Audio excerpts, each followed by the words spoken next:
talk about real estate. Lots of people want to get into it, which I think is fantastic. But I think a lot of people are perhaps disillusioned, if you will.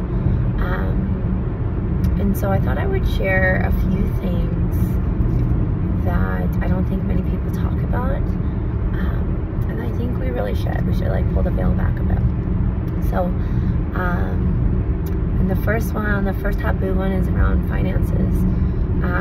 There are a plethora of fees, not only to get licensed, but continually as you are a licensed agent, board fees, etc., brokerage, if you're on teams, whatever that looks like, tons of fees.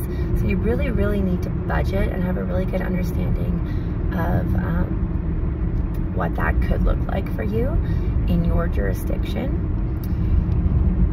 You are not on a salary, okay? So you don't make money unless you work and close deals. So you're actually operating a small business with small business expenses. And I think nobody really talks about that. So your marketing budget, admin costs, whatever you want to spend money on in your little business, it comes out of your pocket.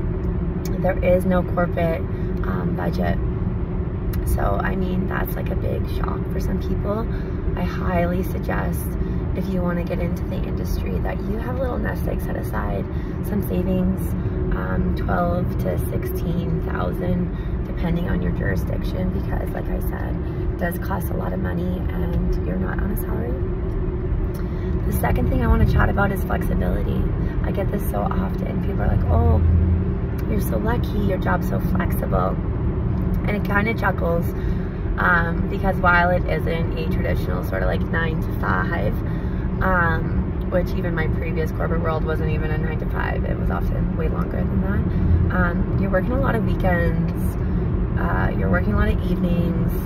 Because I do work in 2 provinces, I make a lot of sacrifices that not a lot of people see.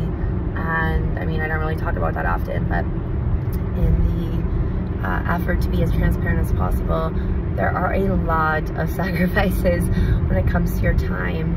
And while it is flexible to a degree and I get a lot of time with my kids, I'm working a lot. So, I mean, I think that's one thing that needs to be called out if you're looking at getting into real estate. And then number 3 is when you're looking at different brokerages or maybe teams or whatever the heck it is. And I tell this to anybody that's even like chatting to us about joining Summit & Co.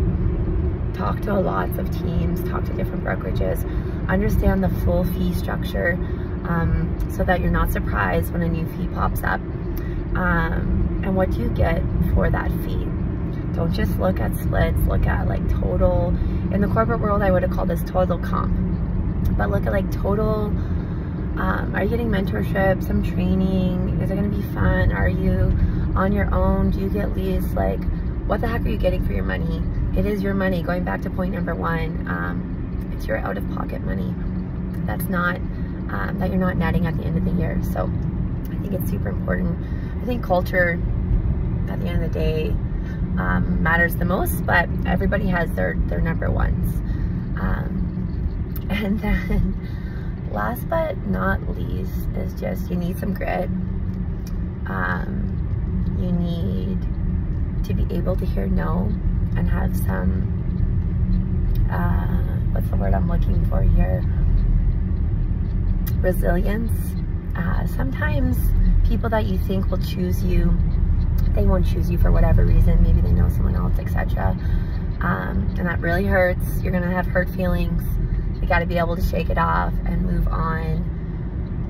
It is not an easy industry, and you really get out what you put in. So if you're willing to roll up your sleeves and put in the hard work and make the sacrifices, it can be a really awesome career, and it can for sure be really lucrative. But don't just get mesmerized by all the smoke and mirrors that you see on social media, right? It's like any industry. It can be awesome, and I think it's super rewarding, but If you ever want to have a real conversation from a shoot from the hip type person, I don't mince my words and I don't sugarcoat. So if you want to know more, I'm happy to share my journey or connect you with somebody who may be more your style of communicating. And I wish you all the success in the industry. But like I said, do your homework.